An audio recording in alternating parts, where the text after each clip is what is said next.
우리 고지사님 부부가 오늘 설교의 찬양을 미리 불렀습니다.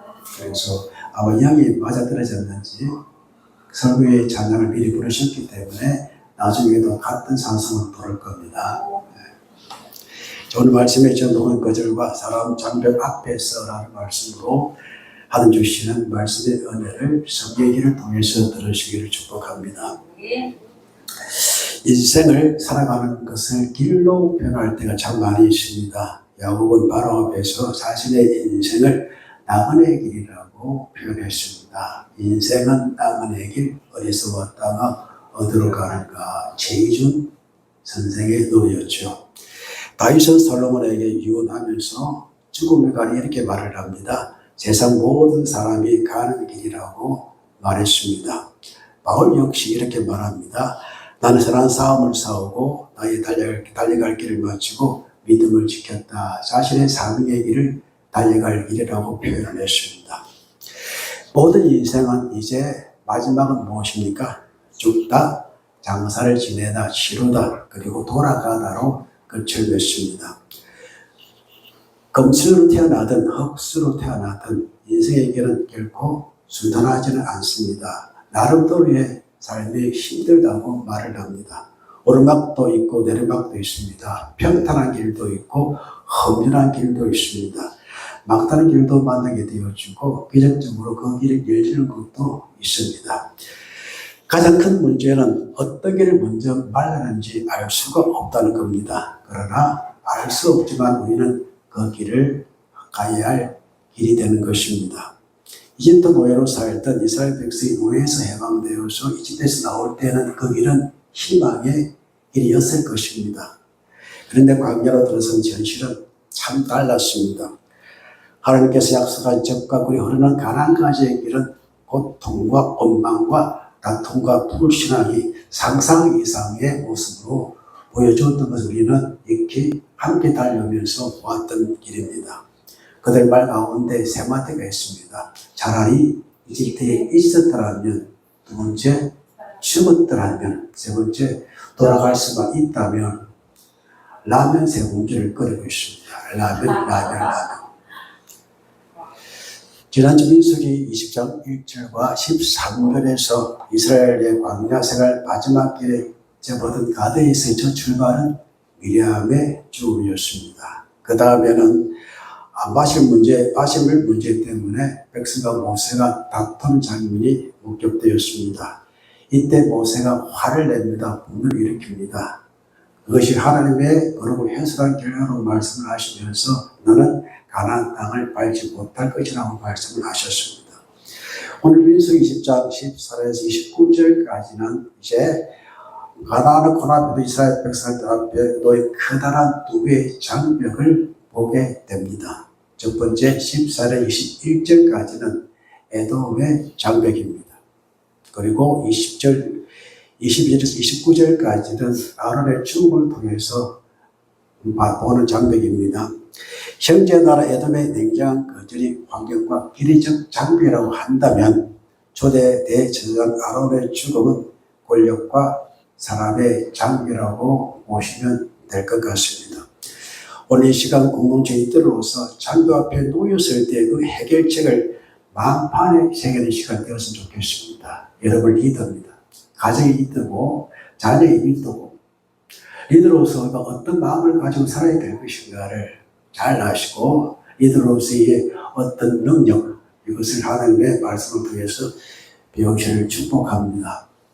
자, 먼저 우리 두 개의 장벽 어떻게 넘어야 장벽인데 하나님은 계획은 사람이 만든 환경과 장벽으로 인해서 결코 멈추지 않습니다. 모세가 실패해도 에돔이 거절해도 아론이 죽어도 그 장벽 앞에서 신실하지 하나님의 언약은 변함이 없다는 것을 우리는 볼 수가 있습니다. 우리의 많은 장벽들이 놓여있는데 하나님 약속만큼은 우리에게서 변하지 않고 떠나지 않는다는 말씀이 됩니다. 자, 거절의 장벽 앞에 섰을 때 이제 우리가 첫 말씀을 우리 홍 집사님 읽어주십시오. 모세가 가데스에서 에돔 왕에게 사신을 보내 이르되 당신의 형제 이스라엘의 말에 우리가 다 모든 고난을 당신과 다시금 자, 모세가 사신을 보냅니다. 이 사신은 마라크라고 하는데, 아포솔로스라는 단어가 있습니다. 사신, 보민이 이제 보내는 사람을 의미하는데, 이 사신을 보내서 모세는 최대한의 평화적인 접근을 하고 있습니다.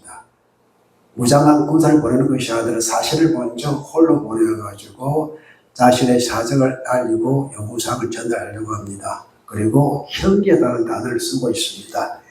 이것은 단순한 혈연 관계가 아닌 보다 더 높은 주님과의 언약적 관계가 포함되어 있음을 말하면서 아주 친밀한 접근을 하고 있습니다. 이것이 하나의 리더의 지혜라고 생각이 되어집니다. 그래서 모세를 에도마에게 보내며 아이카라고 합니다. 아이카는 너의, 그러니까 너의 형제, 즉 당신의 형제라고 표현합니다. 자, 우리가 당자의 그 얘기를 보면은 당자가 돌아왔을 때에 그 형이 굉장히 화를 내잖아요. 아버지는 날 위해서 염소 새끼 하나라도 잡아주셨습니까? 라고 화를 내었을 때 아버지에 따라 무엇이었습니까? 얘도 내 아들이라 하지 않고 네 동생이 아니냐라고 말을 합니다. 자, 부모의 자식 간의 관계와 형제 관계는 다릅니다. 부모에게 자식과 똑같습니다. 그러나 먼저 이 형은 아버지의 보호 아래 살아왔던 형이고 둘째는 떠났다가 돌아왔기 때문에 너는 나와의 관계보다 네 형제라는 관점에서 바라보기를 바란다라고 성경에 기록되어 있듯이 특히 이제 모세가 사신을 보내면서 당신의 형제라는 이것은 형제의 관점을 가지고 이제 이들을 바라봐달라고 부탁을 하는 것입니다. 자, 이건 혈려적으로는 에돔은 야곱의 상도현 에서의 후예들입니다. 그리고 이스라엘은 야곱의 옛 이름입니다. 그래서 이스라엘의 후예들은 지금 모세가 이끌고 있는 이스라엘 백성들입니다.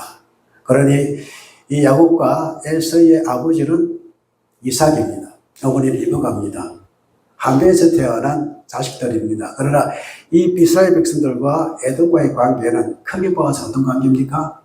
사촌 관계입니다. 사촌이 땅 사면 배아보다 말이 있는데 그래도 혈연관이잖아요. 그래도 손이 먼저가 마음이 먼저 가는 관계입니다. 이렇게 말합니다. 14절 15절 우리 백집사님 읽어주실래요? 그가 당한 모든 고난을 자신으로 하시더니만 우리 조상들이 애굽을 내려갔으므로 우리가 애굽에 오래 거주하였더니 애굽인이 우리 조상들과 우리를 피하였으므로. 예. 자, 이제 고발 비슷한 말을 하잖아요. 왜 우리가 당신 도와줘야 되는가를 설명하는데 이집트에서 당한 고난을 언급합니다. 모세는 혈육구의 정과 과거 조상들이 애굽에서 종살아하면서 당했던 그것도 학대까지 당했다고 혈육의 동정을 바라고 호소하고 있습니다. 우리가 나비가라는 그런 의미가 포함되어 있겠죠. 움직일 수 있는 현재 관계를 동원하고 있는 것입니다. 16절 말씀을 우리 박봉훈 집사님 우리가 여호와께 부르짖었더니 우리 소리를 들으시고 천사를 보내사 우리를 애굽에서 인도하여 내셨나이다. 이제 우리가 당신의 병과 고통이 한 성읍 가데스에 있사오니. 여기 보니까 부르짖었더니 보내사 인도하셨나이다. 누가? 하나님이 배우가 있다는 거잖아요. 천사를 보내셔서 뭔가 더 강력한 메시지를 전달하고 싶습니다. 우리의 배우는 하나님이 계시니까 좀 들어주는 게 좋지 않겠니라는 표현이 있는 것입니다. 자, 혈전과 하나님과의 언약적 호소를 통해서 하고자 하는 것이 있습니다. 17절 박혜선 집사님. 성하건대 우리에게 당신의 땅을 지나가게 하소서. 우리가 밭으로나 포도원으로 지나가지 아니하고 흙을 물고 마시지 아니하고 왕의 큰 길로만 지나가고 당신의 지경에서 나가기까지 왼쪽으로나 오른쪽으로나 치우치지 아니하리이다 한다고 하라 하였더니. 예, 이거는 누가 한 말입니까? 사신이 잘한 말입니다. 한다고 하였더니 모세의 뜻은, 이스라엘 뜻은 그냥 지나가겠습니다. 어떤 것도 손대지 않고 그냥 평화롭게 지나가겠습니다. 혈연의 관계를 통해서 우리가 하나님 배우고 하나님이 계시다. 그렇기 때문에 평안히 지나갈 테니까 우리의 요구를 들어달라고 그렇게 정중하게 부탁하는 것입니다. 그런데 명확한 거절을 당합니다. 18절 말씀 박임 형제 왕천 이야기해 주세요. 왕처럼.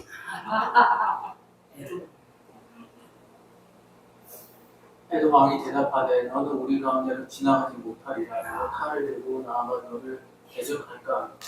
그렇게 말했겠어요? 화를 내야 되죠. 화를 내지 못하니까. 애굽 왕이 대답하되 너는 우리 가운데 지나가지 못할 것이야. 내가 칼을 들고 너를 대적할 거야 라고 이제 분노 낀 말을 했겠죠. 칼은 해려봅니다. 뭘 의미합니까? 정쟁을 상징합니다. 나하고 싸우겠다 이 말이지라는 그런 표현을 협박을 하는 것입니다. 대적하다 카라입니다. 부닥치다 대항하다 일어나라. 칼을 서로 맞대야 되잖아요. 그래 대적하다 칼을 스스로 내가 막아내겠다는 협박을 하고 있습니다. 자, 생각보다 못한 거절을 모세는 듣게 되어집니다. 그래 또 다른 방법을 모색해야 되잖아요. 19절 말씀을 우리 장춘 형제 생각지도 못한 거절에 다른 제안을 한다. 이스라엘 자손이 이르되 우리가 큰 길로만 지나가겠고 우리나 우리 짐승이 당신의 물을 마시며 그 값을 낼 것이다. 우리가 도보로 지나갈 뿐이지 아무 일도 없으리이다 하나. 뜻밖의 거절을 당하니까 또 다른 표현을 하는데 자 이렇게 말합니다. 그냥 지나가게 해주시면은 가다가 문제가 생기면 다 보상하겠습니다. 혹시 그것 때문이면은 물값도 내겠고 어떤 것도 다 우리가 변상할 테니까 지나가게만 해주세요. 좌우로 치우치 않고 그냥 그 길로 앞만 보고 가겠습니다. 옛날에 우리 어르신들 여행 가면은 가서 뭐 보고 간다고 하면 앞살 뒤통수를 보고 간다 그러잖아요. 앞만 보고 가세요 하니까 뒤통수 보고 갔다. 안 가도 그러지 못하고 앞만 보고 가겠습니다. 그래도 명확한 거절을 당합니다. 우리 18절 우리 배집사님 진짜 왕처럼 이야기했어. 왕처럼 화난 상태로 그리고 이제 너는 지나가지 못하리라. 에돔 왕이 많은 백성들을 거느리고 나와서 강한 손으로 말하니. 예. 자, 에돔 왕이 대답하되 너는 우리 가운데 지나가지 못하리라. 칼을 들고 내가 너를 대적할까 하노라라고 말합니다. 좀 더 마음이 순해가지고 그게 왕처럼 이제 칼 든 사람도 표현을 못하는데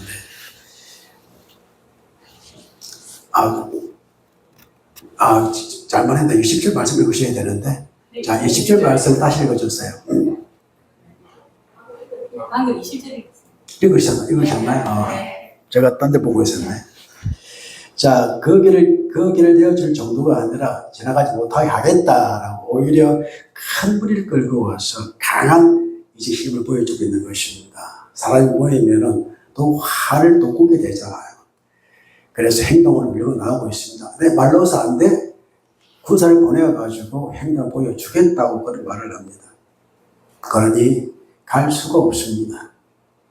에돔 왕이 이같이 이스라엘이 그의 영토에 지나감을 용납하지 아니하니까 이스라엘이 그들에게서 돌이 키게 되어집니다. 에돔 왕에게 혈연적 관계도 하나님의 언약의 관계도 하등의 가치가 없는 것으로 여겨졌습니다. 왜 이렇게까지 강한 거부감을 보이고 있을까? 궁금하지 않으십니까? 그냥 보내주면 되는데 왜 이렇게까지 했을까? 첫 번째 유추해 볼 것은 조상 에서로부터 장자의 명분을 빼앗아간 야곱과에 대한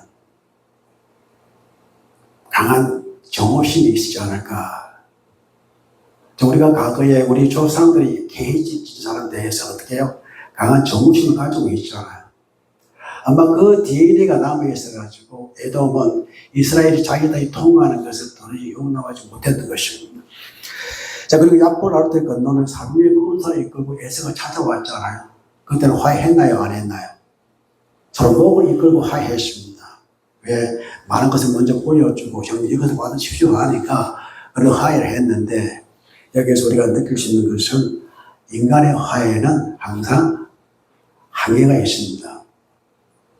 그때 화해에도 지나가면 또 옛날의 일들이 드러납니다.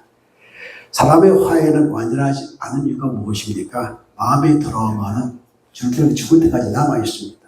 그 찌꺼기만큼은 이상하게 빠져나가지 않더라고요. 그것들이 사람의 화해는 완전치 않다. 그리스도인 사람으로 화평을 화해할 수 있는 영적인 방법을 체득하는 여러분과 제가 되기를 축복합니다.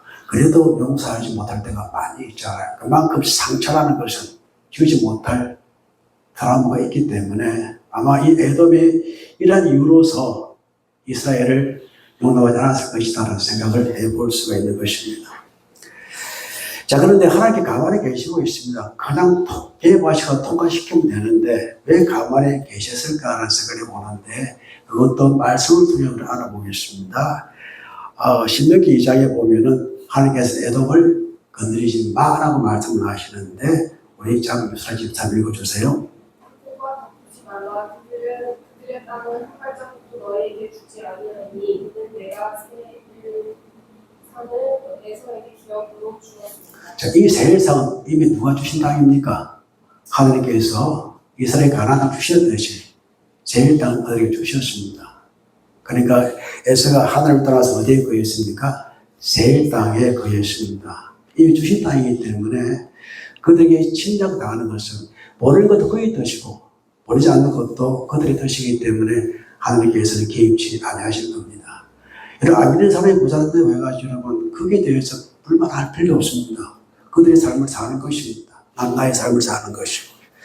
그래서 왜냐하면 하나님께서 세일산을 에서에게 주셨기 때문에 하나님의 약속은 이스라엘뿐만 아니라 이방인이 된 에돔에게도 같이 적용되는 땅이 되는 것입니다. 그래 하나님 개입하지 않으시고 끼리 해결할 수 있는 그런 길을 지켜보신 것입니다. 여기서 우리는 삶이 우리를 속일지라도 결코 노여하지 말라는 부시키는 시가 기억이 나는데, 자, 육신의 형제인 에돔은 이스라엘 공경을 외면했습니다. 오히려 칼을 빼들고 위협했습니다. 우리가 세상에서 행여나 여겼던 환경이나 사람을 의지하려고 할 때에 세상은 우리에게 안식처가 아니라 장벽과 칼을 내미는 경우를 없지 않아 경험할 때가 있을 것입니다. 하지만 이스라엘은 그 자리에서 전쟁을 선포하지 않고 돌이킵니다. 내 뜻대로 길이 막혔을 때 분노를 하거나 내 힘으로 뚫어지지 않고 하나님의 주권적인 우의 명령에 순종하는 것도 우리가 광야에 사는 리더와 성업이어야 될 하나의 지혜라고 생각이 되어집니다. 우리 저서 같은 위험에 처한다면 우회하는 길을 찾아볼 수 있는 그런 지혜가 우리에게 필요하다는 것입니다. 이게 리더의 지혜입니다. 자, 우리 인생에는 막히는 길이 분명히 있을 것입니다. 그러나 막힌 길은 하나님의 거절이 아니라 하나님의 우회라는 것도 알아야 될 것 같습니다. 이스라엘 돌아갔습니다. 결국 어디로 가나요? 가나안 땅으로 들어갑니다. 하나님의 계획은 우회만 있을 뿐 중단되지는 않다는 사실을 마음으로 믿고 이 믿음으로 주님 약속하신 땅에 함께 들어가는 여러분과 제가 되기를 축복합니다. 네. 자, 이제 첫 번째 혈연의 관계의 장벽이 있는데 두 번째 권위와 사람의 장벽을 만나는데 우리 김금자 사함을 읽어주세요. 이스라엘 자손은 온 기준이 다됐으나 호르산에 이르렀더니 여호와께서 에돔 땅 여인도 호르산에서 모세와 아론에게 말씀하시니라. 말씀하시니 이르시되 아론은 그 자손들에게 허락하고 내가 이스라엘 자손에게 땅에 들어가지 못하리니 이는 너희가 모여서 내 말을 하나이다. 예, 가나안에서 24km 되는 지점에 이제 호르산이 있었는데 그에 사는 게 청천벽력 같은 말씀을 하십니다. 이제 아론은 어떻게 되겠다는 겁니까? 거두어질 것이다. 이게 예아세프라고 하는데 이것은 그의 조상에게로 돌아간다는 뜻입니다. 한마디로 죽는다. 여기서 죽고 약속한 땅에는 들어가지 못할 것이라는 뜻입니다. 그 이유가 무엇입니까? 머리바에서 하나님께서 반석을 명령하라고 했는데 두고 치지 않습니까? 여기에 아론도 같이 있었습니다. 하나님은 반드시 공의를 이루시는 분이십니다. 여러분 잘못했을 때에 부모가 야단칠 때가 있잖아요. 쳐버리면 좋잖아요. 그걸 계속 지고 있으면 마음이 불안하잖아요. 그러니까 하나님께서는 아니고 아니라고 딱 접어두시는 것이 혹시나 하다가 또 다른 잘못 저지르기 쉬우니까 하나님께서 딱 정리하십니다. 너는 아론은 들어가지 못한다라고 말씀을 하시면서 새로운 일을 도모하신 하나님을 보게 되어지는데, 자, 다시 이제 아사프라는 단어를 표현해 드리겠습니다. 죽음을 표현할 때 아사프라는 표현을 씁니다. 이것은 소멸이 아닙니다. 하나님께서 그 생명을 당신의 품으로 어떻게 해요? 거두어 가신다는 것이, 우리는 죽음을 어떻게 표현합니까? 소천이라는 말을 쓰잖아요. 주님께 돌아간다. 비록 모리바의 물 사건에서 불순종 때문에 가나안 땅에 직접 발을 딛지는 못하지만 그것은 하나님의 거룩하심을 드러내는 과정의 징계이지, 또 이것 하나님의 안식으로 아론에게 마지막 선을 주신 것입니다. 지도자의 사명이 무엇입니까? 능력이 아니라 하나님을 하나님답게 나타내는 것이 우리의 사명이요, 영적 지도자의 사명입니다. 여러분, 인간의 리더십은 언젠가는 끝이 납니다. 가장 위대한 영적 지도자를 할지라도 세상의 한계, 죽음의 실패 앞에 설 때가 분명히 옵니다. 그러나 이것이 내 인생이 같이 망가지는 것은 결코 아닙니다. 내가 의지하는 사람 혹은 나의 힘과 지혜가 무너지는 순간이 바로 하나님이 주도권을 잡는 전환점이 된다는 사실을 믿으시고 축복합니다. 내 인생의 모든 것이 장벽이 막혀 있을 때 그때 하나님의 주도권이 나에게 있다라는 것을 우리가 본문의 말씀을 통해서 느낄 수 있는 것입니다. 하나님이 이제 개성을 하시는데, 우리 김기 권사님 읽을 수 있으시겠어요?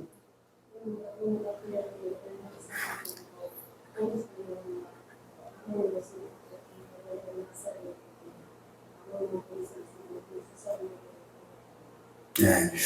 엘리야사는 누굽니까? 아론의 아들입니다. 그러니까 대지상은 무엇이 있어? 옷이 있잖아요.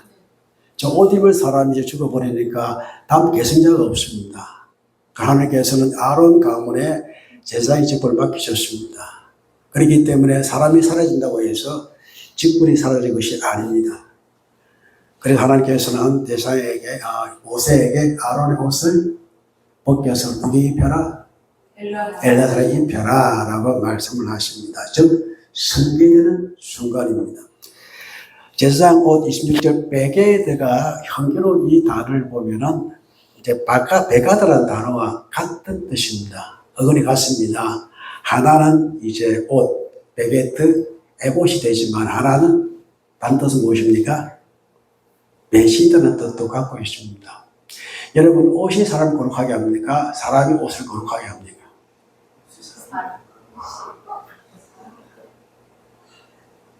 옷이 날개라는데 옷이 사람을 만듭니까? 사람이 옷을 만듭니까? 여러분,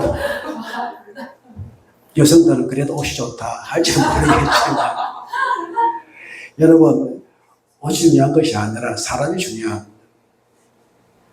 사람은 옷이 날개라 해서 좋은 옷을 요구하지만 아무리 좋은 옷을 입고 오더라도 사람이 중요한 어떤 하나님의 삶이 잊어버린 삶이라면 하나님께 이가 못하게 되는 그런 하나님의 심판이 나타나는 것입니다.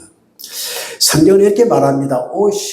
사람이 옷을 거룩하게 만드는 것이 아니라 거룩함이 옷을 의미있게 만든다는 것을 이렇게 이 옷을 이제 갈아입으로 말미암아 그렇게 표시하고 계십니다.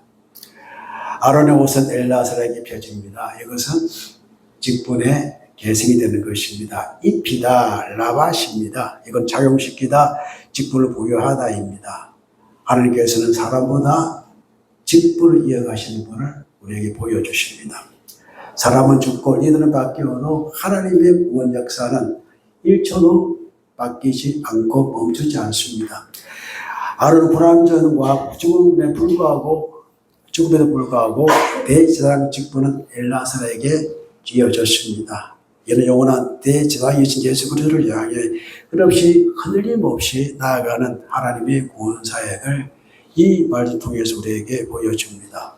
사람은 떠납니다. 목회자도 떠납니다. 직분자도 떠납니다. 부모도 떠납니다. 자녀도 언젠가는 떠나게 될 것입니다. 그러나 하나님의 일은 계속되어집니다. 누구와 함께 살아가야 되겠습니까? 하나님과 함께 살아가야 됩니다. 바로 이렇게 고백합니다. 내가 사는 것이 예수님이니 나의 죽음도 유익하다라고 그렇게 표현하고 있습니다. 이게 우리가 가져야 될 리더의 마음가짐이라고 생각이 되었습니다.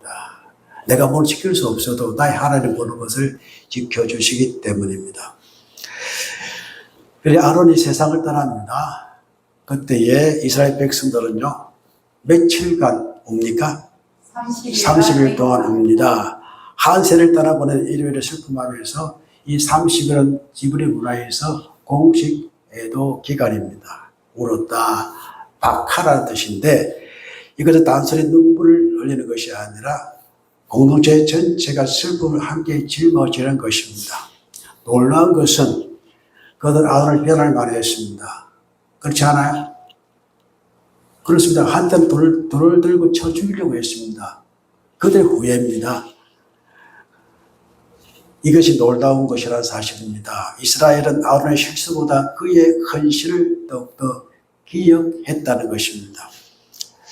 아론의 삶은 인정보다 비단이 많았습니다. 그러나 하나님 심판도 연병이 덮쳤을 때 아론이 어떻게 했나요? 창불을 들고 산자와 죽어라 목숨을 쓴 사람이 바로 아론이었습니다. 결국 사람은 무엇을 통해 평가를 받습니까? 죽음을 통해서. 여러분 죽으면 어떤 평가를 받겠습니까? 생각해 보시길 바랍니다. 오늘날 또 이상한 그 친일 문제가 많이 드러나잖아요. 아무리 삶살이 잘 살아도 친일 그 하나가 우선까지 인정하지 못한다는 현실을 볼 때 안타깝다고 생각이 되어집니다. 내세김하겠습니다. 오늘 우리에게 두 가지 깊은 교훈을 주고 있습니다. 악길이 막히고 형제 같았던 세상에서 거절당할 때 에돔의 장벽입니다. 낙심하거나 좌절하지 않을 것은 하나님께서 우리를 더 안전한 생명의 길로 우회하시는 거룩한 성들을 우리는 볼 수 있기 때문입니다. 우리가 의지하는 권위의 힘이 끝나는 순간 호르산의 아론의 죽음입니다. 절망하지 말 것은 하나님은 사람을 통해 일하시지만 사람에게 매이지 않으시고 더 신실한 손길을 준비하셔서 하나님께 약속한 장소로 하나님의 백성을 인도해 가십니다. 막힌 장벽은 더욱더 하나님의 인도하심에 온전히 순종하며 나아가는 복된 인생의 길을 볼 수 있는 영안을 여는 여러분과 제가 되어야 할 줄로 믿습니다. 이제 마음판을 새겨봅시다. 하나 같이 읽읍시다.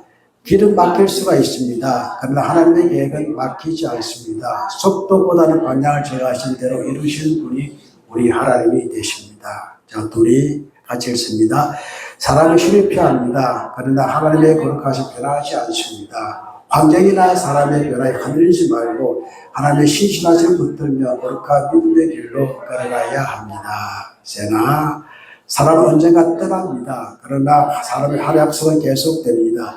하나님 사람을 사용하시지만 사람을 오전하지 않으시며 하나님의 언약을 끝까지 이루시는 분이십니다. 이 세 가지를 우리의 마음판에 새겨 보았습니다. 제가 이제 준비한 기도입니다. 제가 읽겠습니다.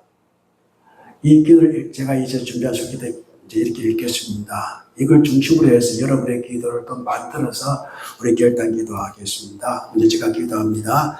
그러니까 하나님 아버지 막 앞에 놓인 장벽 앞에서 하나님의 신실하심과 거룩하심을 다시 바라보고 우리의 길이 막힐 때 낙심하기보다 더 좋은 길을 예배하고 계심을 믿는 믿음으로 살아가겠습니다.